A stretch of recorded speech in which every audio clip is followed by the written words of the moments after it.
Hello. It's good. It's a good day. Today is an auspicious day because 21st is an auspicious day for us, and today is Monday and the 7th month. All things combined together, and it's an auspicious evening. So today I'll talk to you about auspiciousness. What is auspicious? This word people know. This is not auspicious, that is not auspicious. If you find the horse's horseshoe, it is auspicious. Now do you know, in modern times, the symbol of Sahaja Yoga is a horseshoe shaped. Can you imagine? It has many meanings. But why that shape is auspicious, people did not know. People do not know why a thing is auspicious and a thing is not auspicious. Now this has been in England. For years people were using horseshoe as an auspicious thing, and it is 100%. The shape of a horseshoe emits vibration. You can see for yourself. The shape of that horseshoe is the shape how the Shakti moves, how the power moves, always like this. Elliptical, like that. It goes to a person, say, if I love this person, the vibrations will go like this, and embrace her, and then come back. The first movement is this way. The first dimension is like that, but this can be 360 degrees, it moves. The whole creation took place by the movement of the Shakti like this. That's why they sometimes see it parabolic. See, like Einstein has been talking about it. But they see partial truth, not the whole. Now, when you have a shape or a form or a kind of assemblage of certain factors in a particular material, could be a particular tree, could be a human being, then you find from that person only the realized souls can feel vibrations coming. Because whatever emits vibration is auspicious. And auspiciousness is the quality by which we emit vibration. Now, purity is a very relative word in the modern times. People don't understand what is purity. I mean, they don't understand even what is normal. On purity. Everybody seems to be abnormal or subnormal in modern times. Nobody seems to be normal. Even the psychologists can't define what is normal is. Normal is that which is auspicious. Now, this is the knowledge of the beyond. With whatever senses you have, you cannot feel it. For example, I went to Stonehenge. Now you all know that there's something about Stonehenge. You know that there's something is about them. But what about them? These are the stones which have come out of Mother Earth, which are emitting vibrations. And the covering of that has been done later on. Some people must have, they did not understand how these stones have come out one after another. So they must have used to cover it up. But if there were saints, they would have said that this is a stone which has got vibrations. For example, when we say that not worship any statues in the Bible, it's very correct. Because it has said that whatever is created by Mother or by the sky should not be reproduced. So Mother Earth is producing something. Now ask the Christians, what are they producing? What is the element that is the earth is producing? What is the sky is producing? They will not be able to tell you. What is this Mother Earth producing? We should not be reproduced. We should not be worshipped. Means something she is producing which should be worshipped, and that should not be reproduced. This auspiciousness can only be felt by people who are realized souls, or people who are sensitive to spirituality. Those who are not sensitive to spirituality cannot feel it. They do not understand. They may like a person very much because I like. But why? Why do you like a person very much and you do not like another person? That person may be any type, they will say, no, we like. But children, not all, but many children can feel the auspiciousness. Dogs can feel it. Rats can feel it. Snakes can feel it. Tigers can feel it. Lions can feel it. But human beings are rather difficult. Horses feel it very much. If you take them near a place where there are spirits, or we can say some sort of a burial ground, they would not like to go down there much. First they would resist. But gradually they also get used to it. Same with dogs. They can feel it, a man who is a realized soul, who is not a realized soul. They can even feel an evil person. They are very sensitive. A dog can always feel a saint. Even a mad dog can be controlled by a saint. This auspiciousness, the feeling of auspiciousness, can be felt through heart. It's the feeling from the heart, not from the brain. Not from the ego or superego. Means either we get ideas from our ego or from our superego, from our conditioning. But if our heart is alive, which is a very rare thing nowadays, most of us have got hearts like frozen, I would not say, like Rock of Gibraltar. Because frozen can be, you see, can be defrosted.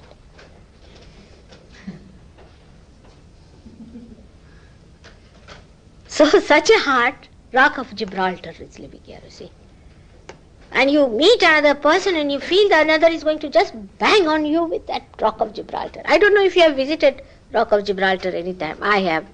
One day we were flying on a ship, you see. And suddenly our ship stopped. And what I found is a huge big rock in front of me. I said, what sort of a thing it is?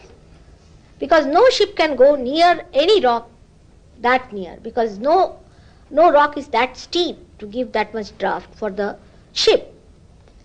And this was just like this in front. I said, what sort of a rock is this? This is Rock of Gibraltar. I was looking at it. Absolutely a solid piece, you see. And you thought it is going to hit you on your head. Something like that human beings become. How can you feel the auspiciousness? It's a very sensitive thing. Extremely sensitive and delicate. All the delicacy of the heart, I don't know where it is gone.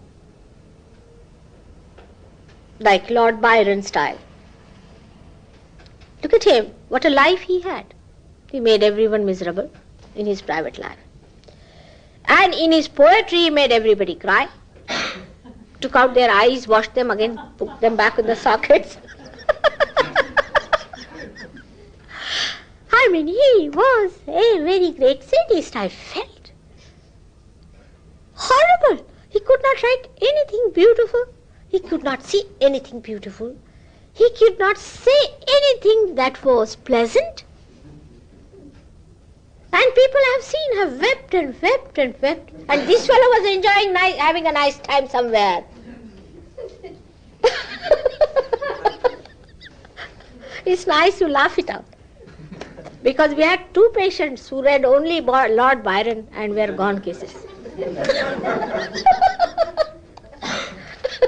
You don't know, in England I get such cases, some samples. He's no more here, so I can tell you about him. He used to just weep and weep and weep.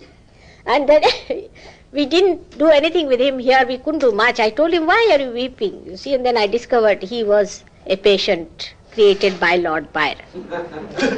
I told him not to take this poet very seriously, I forget about it. He was just doing it to sell his books.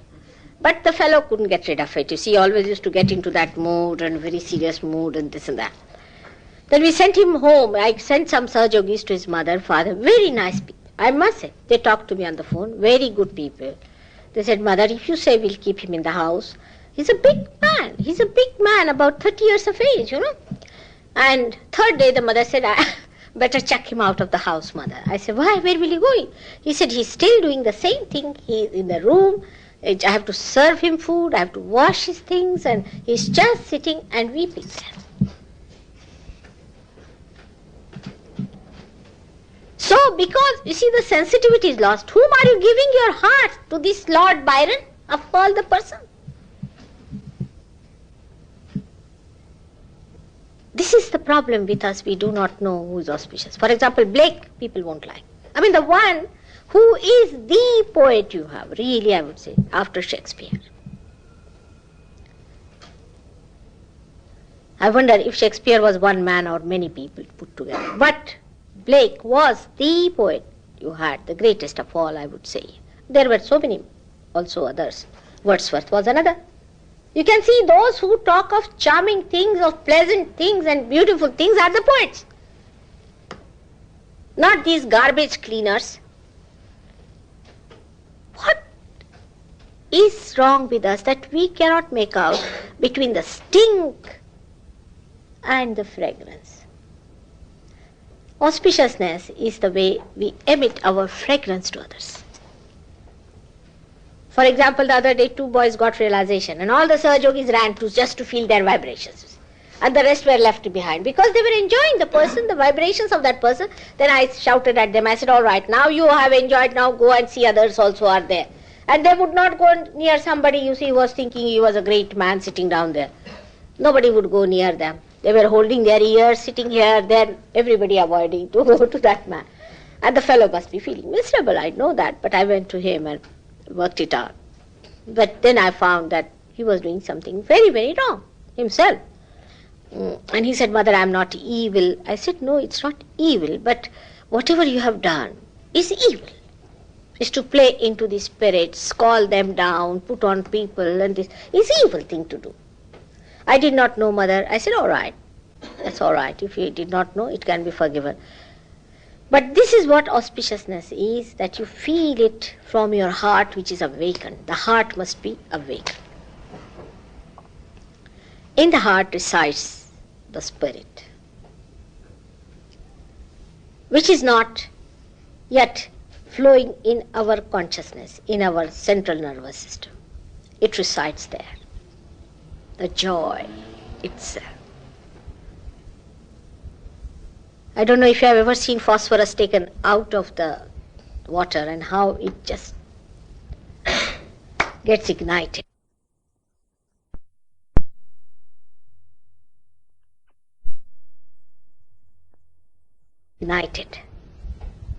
It's like that inside the Maya, the illusion, that spark is sitting down. And when this Kundalini rises and touches that spark, it starts emitting its joy, its auspiciousness. Unless and until you have that within you, you cannot feel the auspiciousness of others. Take a coconut, for example. Put it the other way around, you won't get vibrations. If you put it this way, the coconut coming up, you will get more vibrations. There are certain coconuts who give you very good vibrations, some give horrible ones. And you know, human beings also have coconuts. Some of the coconuts give such beautiful vibrations, and some of them do not. Some of them are tired. Some of them are nothing but like a balloon of Mr. Ego. Or some of them have nothing but super-ego in them. So this coconut is to be made auspicious. Now, how it is connected with spirit? That is a very important point. How our brain is connected with spirit. Whatever I am telling you, you need not believe me. But you will find it out for yourself that whatever I am saying is the truth. Your heart has the spirit, the light, and the heart has got 7 auras around it. And these 7 auras get enlightened by the spirit. But before that, it's a very instantaneous, or we can say a simultaneous happening. When the Kundalini rises, there are 7 centers also in our brain, in the sense there are the seats of the centers. These 7 centers are represented again on the seat. You know that very well. All the Sahaja Yogis know where they are. So when these centers are enlightened, the auras start shining in the heart. And this center is actually the center seat of the spirit. The spirit has moved from there and has gone to the heart. That's why in childhood you'll find there's a opening here. It's a very soft bone called as fontanelle bone. Talu is here. Because the spirit comes out from there and is settled on the heart. You know, spirit also come out in the night sometimes, goes around and sees. It's so. When these centers in our brain get enlightened by Kundalini, one by one, first they are enlightened here, then in the brain, then the auras in the heart start getting enlightened. Ultimately, when this center, which is the center of the heart here, Sahasrara, this point, when this one gets enlightened, then the spirit also gets enlightened fully. And then these auras become doubly shiny. Then the auspiciousness is in many dimensions starts expressing itself.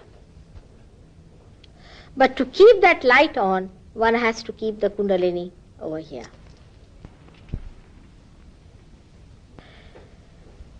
Then what happens? Then we are ruled by our heart's indication than by our brain. How? Because the heart has the spirit which emits vibrations. It's not the brain. And you depend on your vibratory awareness after realization. The more you depend on your vibratory awareness, the more you use your heart, your spirit, not your brain. The more you use your brain, again you go down. Because it is taken over now by the spirit. For example, after realization, when you start thinking about it, people can think of anything. I can tell you, I've had such experiences that they would think that why Mataji is wearing a sari like this. Even to this extent, you see, they can do. But if you can just leave your heart to work it out and don't think, because you are in thoughtless awareness after realization. If you try to maintain that state, pay attention to your heart and let your spirit emit itself, so that it clears out completely the confusion of the brain and everything. Then you'll be amazed that you cannot lose your vibrations. You cannot lose your realization. The simplest way is, we have found this, that after realization, if you go for 7 days treatment with soaking feet before my photograph, it works out. But immediately when I say my photograph finished, the ego comes up. Why her photograph? First thing comes up, who is she? I may be nothing. All right, agreed, I'm nothing. But I have raised your Kundalini. I have given you realization. I must be something after all. So why worry? I'm not taking away anything from you.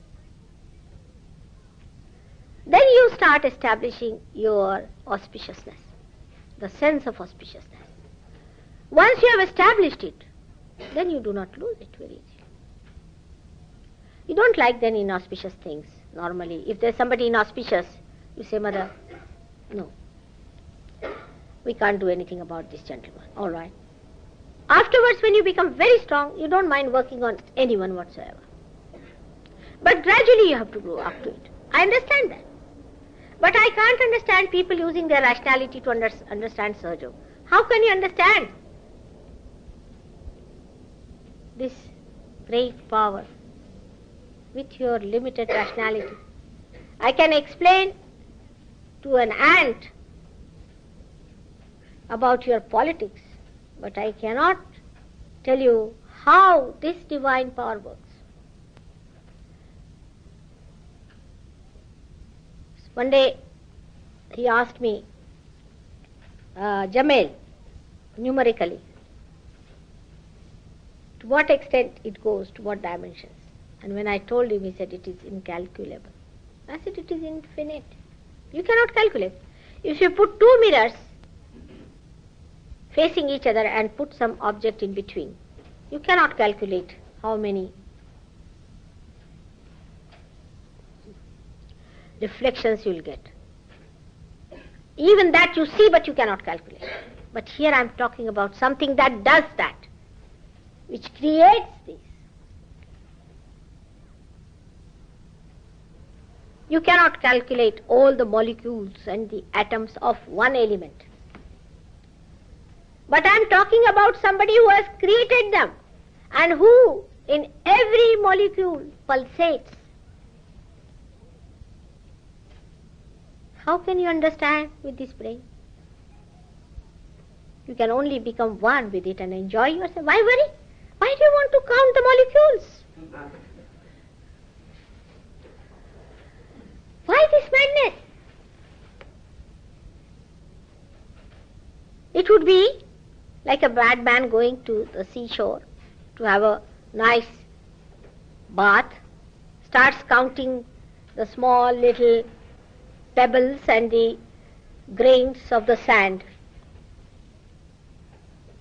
Get in, enjoy. You become that. This is Advaita, where you become one. All religions teach Advaita. Advaita means where there is not the other, Ananya. You become one with that. With the whole ocean you become one. A drop becomes the ocean. All the powers of the oceans are there for the drop. That's what it is. But there are some people who say we believe in Dvaita. No, why? We don't want to get lost. And you are not lost. You become the whole. But they want to keep their small limitations, you see. Now what is that small limitation they want to keep? It's called as Mr. E.G.O. Which is a myth. Which is a myth. It's such a big myth, is ego. Because what do, human beings? Let's see now. What do? You make a chair, all right. See, people are even proud if they can make a chair these days, because nobody can use their hands these days, you know that. It's everything done by machines. I don't know, they cannot create human beings, otherwise they may try that also. So what do? You create something dead out of dead. Everything is dead. Whatever you have created is dead. Have you done any living work? So one lady got very angry with me. She said, yes, we have created a tube baby. I said, you have not created. It was all there. The life was there. You just brought it together and it worked out that way. It's nothing. It's just like egg being, what do you say that? Egg, they put it in the incubators. It is that simple thing. You have done nothing. You have put life into it. Have you? Let us confess it now. We cannot convert even one flower, transform one flower into a fruit. Let us admit it. What is this ego then? I do this and I do this. I would like that and I would have this and I. Who is this Mr. I who cannot do one living thing? Just ask yourself. Very simple question. So, You reach a conclusion, it's a myth. We do not do anything. As that many times I have told you that some people going by train put all their luggage on their heads. So they said, why are you carrying so much luggage on your heads? They said, because we want to reduce the weight of the train.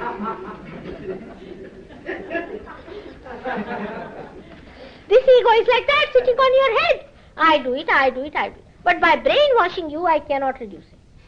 How? The myth has to be broken.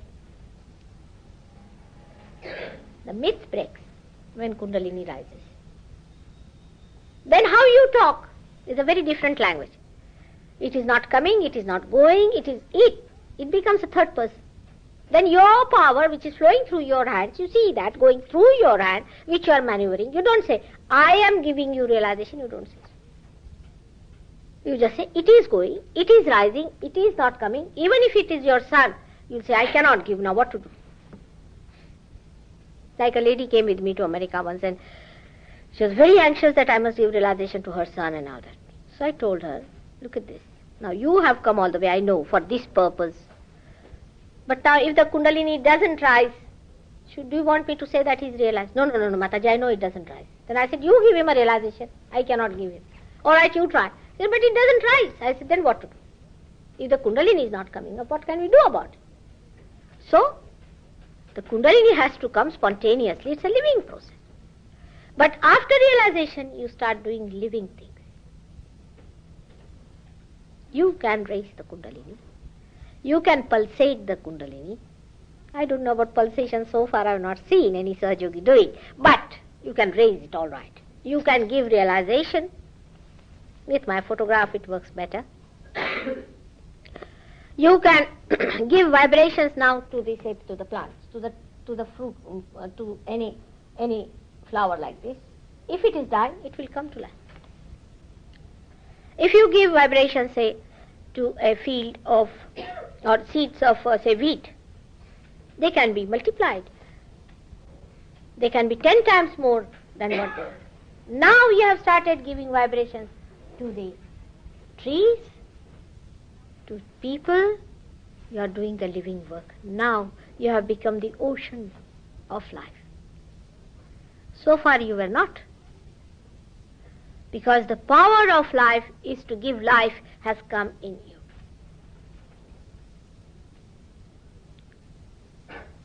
Now you are living. Before this, you were dead. In the sense that you were worshipping a dead god called ego. Now it's a living God within you, is the spirit. Once you start accepting your spirit, all your priorities change just like that. Because spirit is joy and happiness. Spirit is everything. So you start losing all your interest into other things. This is what is when your auspiciousness is of the greatest height. That even your name can create something great. And photograph can do wonders. If you become auspiciousness, you are the holiest of the holy. For that, we have to get rid of some of the dirt and the dust. We have to get rid of some of the false notions we have and the myths of being. Some people have a myth that they are guilty, and some people, as I told you, have so many myths. But for giving up, this Kundalini works out. You allow her to work it out, that's all. It works. It has worked with so many in England. And I'm very proud of my Sahaja Yogis of England. Anybody asks me, where do you find the best young people? I said, it's in England. You're surprised. They are not racialists, they are not all this nonsense of a fanatics, nothing. Except for druggists and chemists, they are. That also due to mistakes. But that I can correct. But most of them are beautiful people, very sincere, very honest, very good. Because England is the heart of the universe, of the world. Whatever happens in England gets known all over the world. You know, these people had this siege. Today I read in the paper, they were giving an explanation about it. That we did it in England Not because we wanted to kill anybody or anything, but we wanted to talk to British government so that if anything happens in London, it will be known all over the world. People still think that British are still the sanest people in the West. Still, they think like that, which is the truth. So, we have a very good group of people here. This has to expand. You have to find out more and more who are seekers. But don't tell them just now that you have to give up any one of their druggist, chemist business. Because if you tell them, then they'll run away. They made a mistake like this. I know that. No, they will just give up. You don't worry. Let them come. Because once they have found it, even if you tell them, they will not go there. Let them join. Let them come. By your auspiciousness, by your vibrations, as the fragrance of the flower spreads, all the bees start hovering, knowing that there is the scent of the beautiful nectar hidden under these petals. I'm sure all of them will come. And one day, from England, we'll have the real spiritual upsurge for the whole world. May God bless you.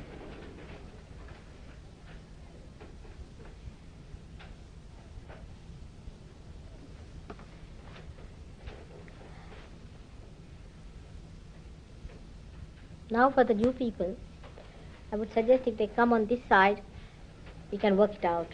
You have got realization, so you come this side. Just give them seats, so sit down. जरा right hand ऐसा रखना बेटा थोड़ा तुम्हारा. Those who have left hand problems, means those who have the left side problems, should raise their right.